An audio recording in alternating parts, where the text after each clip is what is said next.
Hi, it's Gary from GAN Railroad, and today my video is about the Allentown Train Show in Allentown, Pennsylvania, which is also in the Lehigh Valley.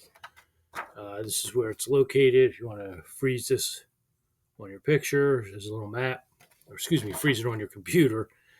And it was very crowded. I went there Saturday. Today's Sunday. I'm making this video. I went there Saturday. It was really crowded up until about 3:30, half hour before closing. I mean, you couldn't move in the aisles, and that's unusual. Usually, it's about noon it happens. There were also only three operating layouts because they wanted to get more tables in there. So that's actually good to see. So let me get started. The first thing that I picked up was this parade car. I've been looking for one of these for a while. It's 4th of July parade car.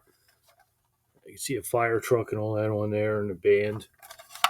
And somebody looks like George Washington walking right under there on a horse. I did have to take it apart to put the bulb in. This is an older model, as you can see here, to get the thing to spin around here. It doesn't have a motor, it just has his gears here. So as the train rotates, spins the gears. I gotta put some grease on it. Let's see what else we have here. This, I do Lionel lines, and I got this gondola. I have, as you can see on here, the numbers right here where it says 1-1. Numbers 2 and 3 I have. This is brand new. Somebody had a bunch of these, never used before. So this completes that little set. It's nice. Got Just Trains out of Delaware. I had a big display there, and I got one of these. It's as you can see on the train device, you just take off the old trucks and put a new one on. They have these in white and yellow. I grabbed the white one. I'll probably grab a few more once I put this on and figure out what to put it on, if I could do it correctly without messing it up. I certainly will keep it going. Let's see what the B&B tools. Got a little hammer here. These each one of these strips is just $1 LEDs. They're all blinking, like for a yellow for construction, and some of these clear ones here are actually red and blue. So you could just put one on and it flashes red and blue, alternating like a police car. Instead of getting red and blue ones, you just put one bulb in. Bought this brush just to dust stuff off with. Another one. He sells these. I use this to dust off. Get the dust off the cars. I bought that before. Only a couple bucks for one. What else? Just a little mini pipe cutter so I can make pipe loads from plastic struck stuff, and micro saw, micro set. Some of these. See if these work. These are only $1, so I might as well see if these work to clean the trucks off, the grease off the trucks. What else? Oh, this is white. This is supposed to be, you put this on. He has on instructions on here of how you could mix this and then just brush it on like a building so it looks like it's the mortar between the bricks.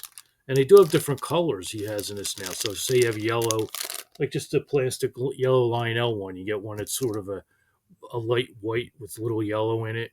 So if you have like the yellow movie theater, I could put that on the side to make it not look as plasticky. What else do we have? There was a guy there selling this stuff. Propane tank. It's O gauge, as you can see, 150. And then he had these O gauge trash cans, recyclable ones. One of the wheels came off of the blue ones. These look nice next to the houses. I don't think I have this shell. Somebody had some custom-made shells. They took old shells and made them. As you can see, the PRR is a little different.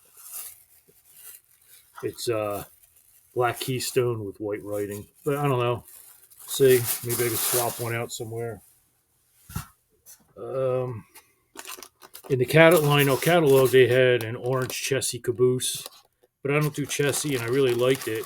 Well, came across this Rail King. I didn't realize that they made one, so now I've got an orange Pensy caboose. It does have lights on it, so it does light up. And let's see. Got a book I was looking for. This is a reference book. It has, for instance, Chessie, and then it lists the road numbers and everything. Say a catalog comes out, or you want to do a little research, saying, "Well, I wonder if this road number existed." For instance, some of the PRR train masters in the latest Lionel catalog, the numbers were actually when it switched to Penn Central, not a part of Pennsylvania Railroad. I pre-ordered one anyway, but this is a nice guide, reference guide, heavy book. Let's see, the first frost for next year. There's the dates of it. I believe it's when is it? November 8th and 9th. It's 3 weeks after York. I also bought this from Grabowski's. Train goes across this here, and say you have two plug and play crossing gate and something else. The signals, you watch the signal drop, and then the gates come down. So that's what this is for. So it shows it on the back here. I got these two also from Grabowski's. These were new from Lionel catalog before. These are the UTLX. As you can see, they're all graffitied up.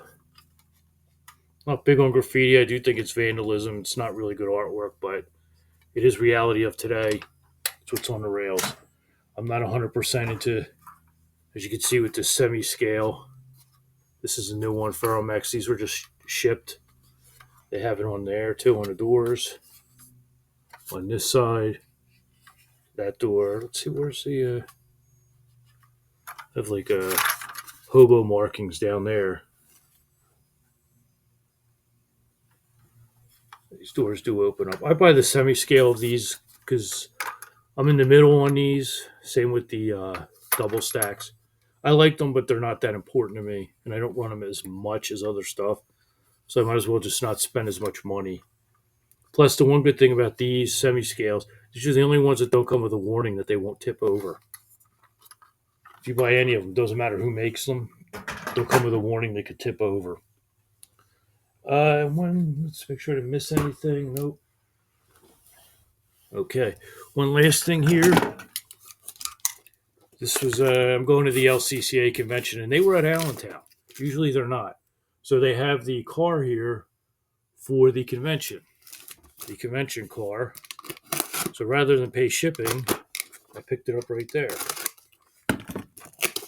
I did want to buy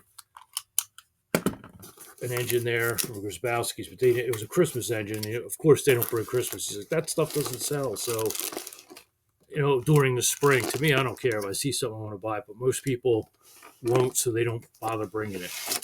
Let's see here. It does say number 214 on there. See, what I do is eventually, I should do a video demonstrating. I cut around this and peel it off, and then I store it in a box, in the box with this, and I'll write the number with a Sharpie, what number this was, number 214. Or if it's like, say, number 2 out of 50, I put that on there. Let's get a look at this car here. This is the edge right there. I've never had one of these types of cars, so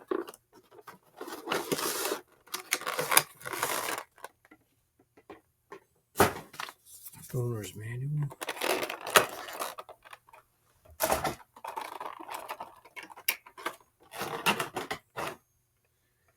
It is a giraffe car. Yeah.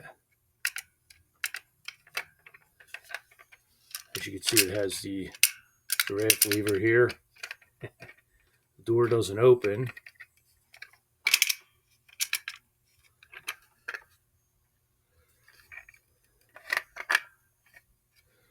So let's see, what else did it come with? Okay, it comes with the different parts with it to make it operate on your track. So it does come with everything. It comes with the pole with the little things that hang down on it and everything. But that's just to show you. So I'm not going to have this hooked up for this video. I'll have to do another time a demonstration. But that's cool. I've never had one of these. Now I got one. This is nice. Erie Lackawanna. instructions for the giraffe car, and it does come with what's called the telltales. I forgot the name of them. Called telltales. Tells you to set it up on tubular track. A few other things about the show. Number one, I noticed that the S2s were everywhere, the older ones.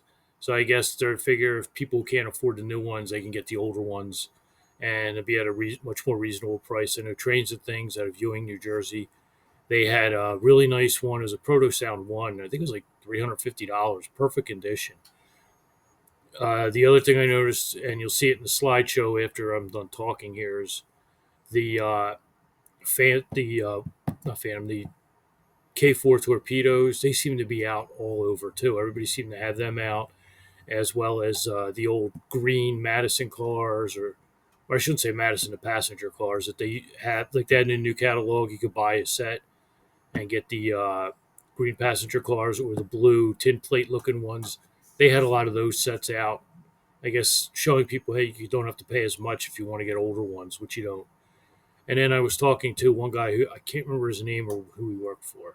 Well, he had his own company, but he repairs stuff, and he said that he was talking to me about repairs, and he was talking about he'll never buy a Lion Chief, and he had a good point here. When you're thinking of maybe saving some money, the engines today, sure you could repair them, but it might be $300 to repair all the electronics, and the Lion Chief isn't worth it because of it's worth more than the engine's worth. But if you had a $1,200 engine, and even a $600 or $700 diesel, you're going to fix it because it's still worth a lot, still worth more than the repairs. It's kind of like an old car. And if an old car has too much repair work, you're eventually just going to trash it. And I think Lionel knows that with the lower end stuff. Hey, why not? This way to get people to upgrade or buy again in the future. And then he went off. He said, that's the crap Mike Wolf did. I don't know if that's stuff what MTH used to do, or if that was their mentality. But I mean, the companies do want to keep the sales going. So would they make something that only lasts so long? They've been known to do it. Are they doing it? I don't know. But anyway, the show was great. It was fun. If you went to snack bar, I had to walk away from this guy, and I apologize to him if he's watching. I said, well, it was nice talking to you. I didn't explain why. I said, it was nice meeting you, Nat. I said, but I have to go. And I didn't say why because I bowl, and I was in tournaments the last couple weekends, and I bowled the night before, and my one hip the muscle was pulled, and it was bugging me. So I had to go sit down. And I also needed a drink, and you had to stand in line, and I was standing there talking to him. So whoever you were right across from the HO train layout of the Strasburg one, the Strasburg HO Model Railroad Club. So please don't be offended. I didn't explain, but I just had to sit down. My hip was bothering me. So anyway, stay tuned for the slideshow of all the stuff that was at the show that was available, and then you'll see the operating. The only train layout I got, there's only 3 again, and it's the North Penn O gaugers. This is an O gauge channel, so it's sort of S gauge too. I don't have S gauge, but in the O gauge, S gauge comes along with that. So you'll see most of the pictures I took at the show are just S gauge and when the one operating layout, the North Penn O gaugers, that layout had operating, as well as John Will's hot dog, his Oscar Mayer Wienermobile. He had that going.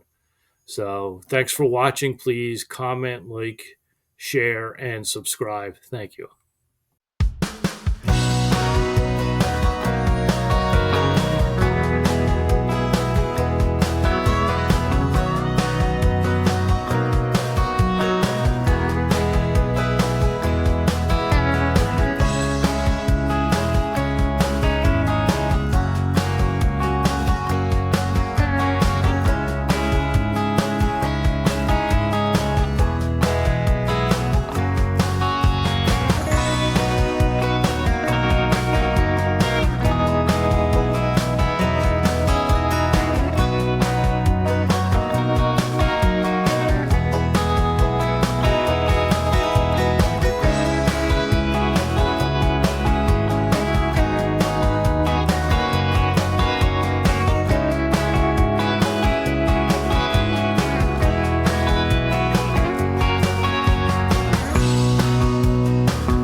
Like I said, that'll control the line out.